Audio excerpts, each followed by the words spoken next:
بہت بڑے بڑے ادارے بن گئے، انسانی ضرورتوں کے تحت تنظیم در کا کام ہوا۔ ابتدا میں یہ سوناروں کے ادارے تھے، زرگروں کے ادارے تھے، اور اس وقت تو قرض دینے ہی کا کام کرتے تھے، لیکن اب موجودہ معیشت میں بینک کو بھی بڑی غیر معمولی حیثیت حاصل ہو گئی۔ ہم میں سے کون ہے جو اپنا روپیہ رکھنے کے لیے مجبور نہیں؟ کون ہے کہ جو بینک کے ساتھ کاروبار کرنے کے لیے مجبور نہیں؟ کون ہے جو اپنی معاشی ضرورتوں کے لیے بینک سے استفادہ کرنے کے لیے مجبور نہیں؟ مجبور کیا بلکہ ایک ضرورت ہے جو ہمہ وقت لاحق ہے۔ تو اس صورتحال میں جب کوئی بینک میں روپیہ رکھتا ہے تو دوسری مصیبت آ جاتی ہے، جس کی طرف آپ نے اشارہ کیا۔ اگر اس سے یہ بتایا جائے کہ یہ قرض کو کاروبار بنا کے بیٹھے ہوئے ہیں، تم اس میں نفع نہ لینا، تو وہ بیچارہ یہ کہتا ہے کہ یہ آپ کس زمانے کی باتیں کر رہے ہیں؟ اس وقت تو صورتحال یہ ہے کہ پاکستان میں جب امریکہ گیا تھا تو اس وقت پاکستان کی میری جتنی آمدنی تھی وہ ڈالر میں تبدیل ہو کر جو کچھ بنتی تھی وہ پچھلے 5 سال میں 1/3 بھی نہیں رہ گئی۔ تو اب میں کیا کروں؟ میرے پیسے بینک کے پاس پڑے ہوئے ہیں۔ تو اس وجہ سے بہت سے علماء نے، میں نے بھی اس میں اپنا حصہ ڈالا، لیکن عرب کے بہت سے علماء نے، ہمارے ملک میں بھی بہت سے علماء نے بر صغیر میں یہ کہا کہ یہ ایک نئی صورت ہے، اس درجے کی انفلیشن اور افراط زر کبھی ہوا نہیں تھا دنیا کی تاریخ میں۔ ہم پرانی تاریخ پڑھتے ہیں تو بعض اوقات 3 صدی قیمتیں ایک ہی رہتی، لیکن اب ایسا نہیں ہے۔ تو اس لیے روپے کی یا جو بھی آپ کی کرنسی ہے اس کی حقیقی قیمت آپ کو لینے کا حق ہے، یعنی آپ انفلیشن کو یا افراط زر کو ایڈجسٹ کر سکتے ہیں۔ یہ ظاہر ہے کہ نئی صورتحال کے پیش آنے کے بعد حالات کا جائزہ لے کے بتایا گیا کہ یہاں تو قرض پر کچھ لینا ایک طرف رہا، آدمی خود اپنا نقصان بہت زیادہ کر لیتا ہے۔ تو میرے نزدیک یہ دوسرے سوال کا جواب یہ ہے کہ بالکل جائز ہے، آپ انفلیشن کو دیانتداری کے ساتھ ایڈجسٹ کر سکتے ہیں، اندازہ کر لیں۔ اندازہ کرنے کے جتنے بھی سائنسی طریقے ہیں وہ ہر آدمی کو معلوم ہے، یعنی اس میں کموڈٹیز سے بھی متعلق کر لیتے ہیں، بڑی کرنسی جیسے ڈالر وغیرہ اس سے متعلق کر لیتے ہیں، اور عام طور پر ایک باسکٹ سی بنا لی جاتی ہے اشیاء صرف کی، اس سے بھی اندازہ کر لیتے ہیں۔ تو جو بھی طریقہ ہو اس میں آپ طے کر لیں اور اتنا آپ ایڈجسٹ کر سکتے ہیں، اس میں اللہ تعالیٰ معاف فرمائیں گے، اور بظاہر لگتا ہے کہ کوئی اس میں گناہ کی چیز بھی نہیں ہے۔ بہت سے اہل علم نے اس کو قبول کر لیا، میں یہ نہیں عرض کر رہا کہ سب نے کر لیا ہے، لیکن بہت بڑی تعداد نے اس کو قبول کر لیا۔ اس کے بعد ایک تیسری چیز جو آپ نے فرمائی ہے کہ کوئی بیوہ ہے، کوئی مجبور ہے، جس کے پاس کوئی کام کرنے گنجائش ہی نہیں ہے۔ بہت سے لوگ ہیں ریٹائر ہوتے ہیں بیچارے، تو 2 4 5 لاکھ 10 لاکھ 20 لاکھ روپیہ ہے، کسی کو دے بیٹھتے ہیں تو ملتا ہی کچھ نہیں۔ تو اس طرح کے لوگوں کے بارے میں ہمارے دین نے پھر ایک تیسرا اصول بیان کیا ہے کہ اگر کسی شخص کو اس طرح کی کوئی مجبوری درپیش ہے تو مجبوری کا فیصلہ وہ دیانتداری سے کر لے۔ اللہ تعالیٰ اگر وہ کوئی فائدہ اٹھاتا ہے کسی غلط چیز سے تو اس پر مواخذہ نہیں کرے گا۔ یہ تو لوگوں کے لحاظ سے تینوں چیزوں کے بارے میں نے اپنی تحقیق بیان کر دی۔ اس سے اوپر اٹھ کر جو موجودہ نظم ہے، کیا ہم اس کو اس سے پاک کر سکتے ہیں؟ تو میرے نزدیک بالکل ممکن ہے، اس میں کوئی مسئلہ ہی نہیں ہے، لیکن لوگ لفظوں میں پھنسے ہوئے ہیں، ان کو اس سے نکالنا بہت مشکل ہے۔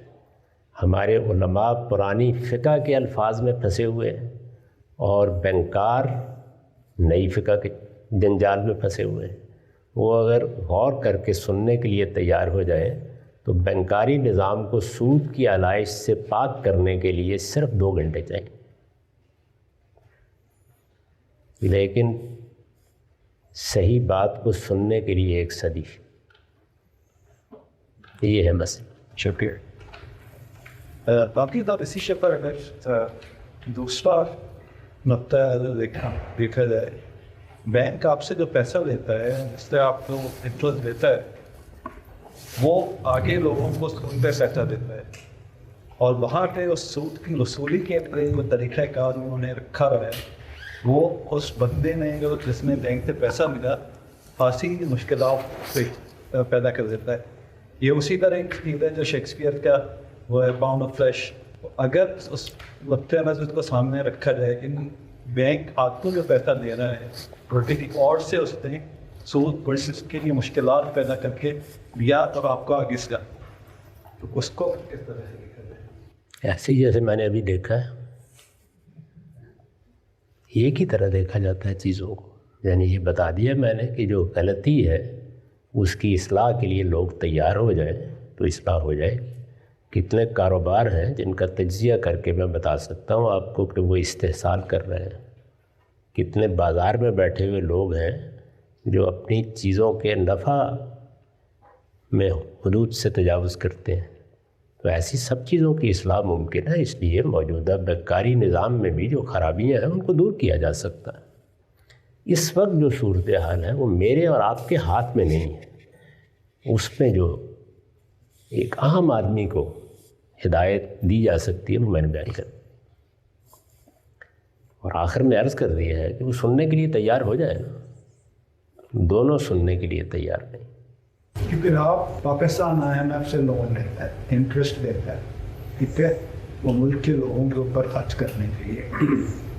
ان کے اوپر خرچ کرتے ہیں تو سارے لوگ حرام کا پیسہ کھا رہے ہیں. یا سعودی عرب جو ہے پاکستان کو لون دیتا ہے، اس کے اوپر انٹرسٹ چارج کرتے ہیں. سو ہاؤ ڈو یو سی دس؟ جی میں نے تو پوری بات عرض کر دی ہے کہ اس وقت موجودہ نظام، معیشت کا پورا نظام اصل میں اسی پر چل رہا ہے. یعنی ایک ایسی چیز جس سے اسلام نے روکا تھا وہ کاروبار بنا لی گئی ہے، عالمی سطح پر کاروبار بنا لی گئی ہے. تو لوگوں کو ایجوکیٹ کرنا ہوگا پہلے. اسلام کا یہ طریقہ نہیں ہے کہ پہلے تعلیم دیے بغیر، لوگوں کو سمجھائے بغیر آپ فتوے دینا شروع کر دیں.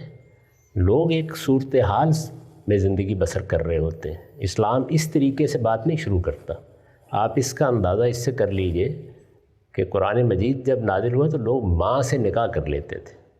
یعنی جو باپ کی بیوی ہے جس سے وہ پیدا نہیں ہوئے، اس سے بھی جب اصلاح شروع کی ہے تو یہاں سے شروع نہیں کی کہ اس سے پہلے بچے جتنے تھے وہ سارے کے سارے حرام ہو گئے. نہیں، میں نے کہا اب اصلاح کرتے ہیں، دیکھتے ہیں کہاں سے ٹھیک کیا جا سکتا ہے، کر دیجیے. تو اس وجہ سے موجودہ وقت میں یہ فتوے نہیں دینے چاہیے کہ سب حرام کھا رہے ہیں. بہت سے مسائل ہیں جن کو سامنے رکھ کر یہ نظام چل رہا ہے. ہر آدمی کو اس میں اچھائی اور بہتری پیدا کرنے کی کوشش کرنی چاہیے.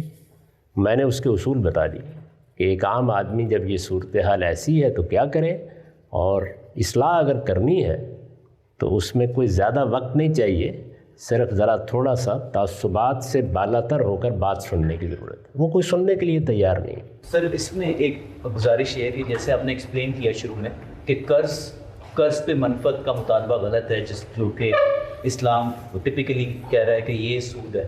لیکن اگر ہم آج کا نظام دیکھیں تو زیادہ تر جو بینک ہیں وہ قرض دینے کا تو کام کر ہی نہیں رہے، وہ تو فائنینسنگ کر رہے ہیں. تو اس میں جب آپ کہہ رہے ہیں کہ دونوں علماء کو بھی اور بینکوں کو بھی کچھ اپنا رویہ یا کچھ چیزیں تبدیل کرنے کی ضرورت ہے، تو اس میں کیا آپ فرمائیں گے؟ مثال کے طور پہ بینکوں کو کیا تبدیل کرنے کی ضرورت ہے اور علماء کو کیا کرنا چاہیے؟ بینکوں کو قرض کے لفظ کو اپنی دستاویزات سے نکالنے کی ضرورت ہے. اس میں زیادہ سے زیادہ یہ ہوگا کہ جو نئے کاغذ چھپوانے پڑیں گے ان پہ کچھ خرچ آ جائے گا. اس لیے کہ بینک حقیقت میں درست فرمایا آپ نے کہ اس وقت قرض نہیں دے رہے، وہ یا فائنانسنگ کر رہے ہیں یا ہائر پرچیز کر رہے ہیں. آپ مارٹگیج کا بھی جائزہ لیں، وہ حقیقت میں قرض نہیں ہے. لیکن پرانی اصطلاح چلی آ رہی ہے لون، منی لینڈنگ، وہ اس کو تبدیل کرنے کے لیے تیار نہیں. یہ بینکوں کا مسئلہ ہے.